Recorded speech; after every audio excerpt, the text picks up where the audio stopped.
2025 সালে আরো ভালো কিছু আমাদেরকে উপহার দিতে পারো। এই যে পরীক্ষা দিচ্ছে এটা কি আরো বড় হওয়ার পরীক্ষা না? আমরা যারা ওয়ান ছিলাম তারা 2 অবধি। তো এই যে পরীক্ষাটা, এবার পরীক্ষাটা একটু চ্যালেঞ্জ হবে কিন্তু। এবার পরীক্ষার প্রশ্ন কিন্তু কেউ দেখে নেই, দেখছে? তোমার টিচারও দেখে নাই। পুরো প্রশ্নটা আমার কাছে পরীক্ষার দিন সকালে আমি এসে প্রশ্ন দিব। যেহেতু তোমাদের এবার পড়ালেখা করে কিন্তু পাস করতে হবে, এটা তোমাদের মনে রাখতে হবে। তারপরে আমি আরেকটা কথা বলেছিলাম অফলাইনে আসলে, যেটা আমাদের জিয়ার স্যার বলছেন, গোলাম মোহাম্মদ স্যার বলছেন, সেটা হলো আমরা 5-এ যারা আছি একটু দাঁড়াই, 5-এ যারা পরীক্ষা করবো তারা একটু দাঁড়াই। তো এই যে যারা 5-এর পরীক্ষা দিচ্ছ, তোমাদের জন্য কিন্তু মানে আমার অন্তরে অসম্ভব ভালোবাসা। কেন যেন আমি নিজেও জানি না, আসলে তোমাদেরকে অনেক ভালো লাগে এবং তোমাদেরকে মনে হয় একেবারে আমার সন্তানের মধ্যে। হ্যাঁ, এত ভালো লাগে। সেহেতু তোমাদের টিচাররাও অনেক ভালো বলে তোমাদেরকে, তোমাদের জন্য আমার কিছু করতে পারিনি, কিন্তু এই জন্য আমার খুব কষ্ট। তো তোমরা বিদায় নিবা, এটা আমি সহ্য করতে পারছি না। এই যে তোমরা এই করার জন্য যাবা, এটা কিন্তু আমার জন্য খুব কষ্টকর।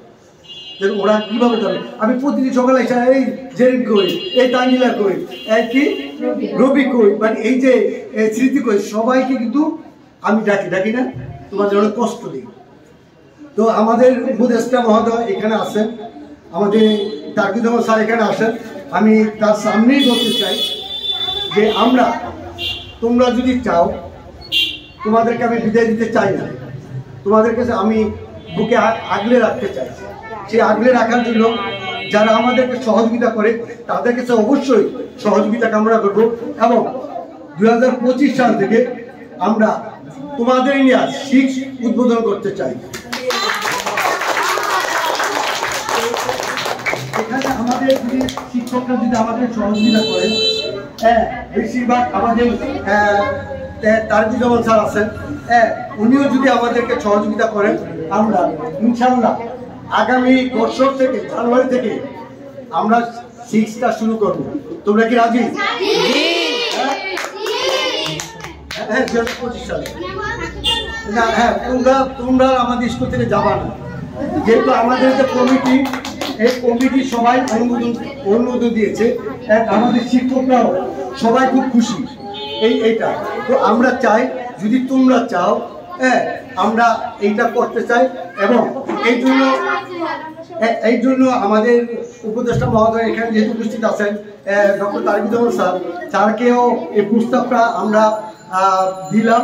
স্যারও আমাদেরকে যদি কোনো নেগেটিভ পজিটিভ থাকে আমাদেরকে জানাতে পারে, আমরা করতে পারবো কি পারবো না।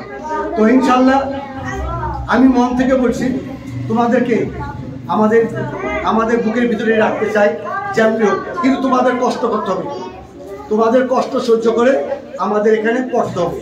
হ্যাঁ, এবং তোমাদের মতো করে পড়তে হবে, শিক্ষকদের অপেক্ষা বা বাড়ির অপেক্ষা থাকা যাবে না। কারণ আমরা ইনশাল্লাহ অনুমোদন নেওয়ার চেষ্টা করবো 8 পর্যন্ত যদি আমরা অনুমোদন নিতে পারি, তাহলে তোমাদেরকে 8 পর্যন্ত তোমরা নিচ্ছি ইনশাল্লাহ। আমি চাই তোমরা ঠিকমতো লেখাপড়া করো, তোমরা এখানেই থাকো। তবে আবারও বলি, এবার পাস করতে হবে না। ফেল করলে কাউকে শিক্ষা উঠানো হবে না, কাউকে সার্টিফিকেট আমরা দেবো না। যে কদিন আছে তোমরা পড়ালেখা করে পাস করতে হবে, নাহলে কাউকে অন্য স্কুলে যাওয়া সেই সার্টিফিকেট কিন্তু আমরা দেবো না। এটা মাথা সবাই রাখবা, আমরা কিন্তু সার্টিফিকেট দেবো না। আর তোমাদেরকে কি বলেছি আমরা, এবার কিন্তু ভালো মতন পরীক্ষা দিতে হবে না?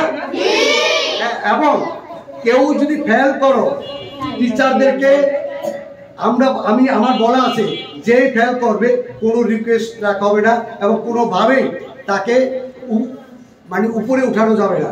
সে যদি সবাই ফেল করে সবাই থাকবা একই ক্লাসে, মনে থাকবে। এইবার পরীক্ষাটা খুব সাবধানে দিলাম।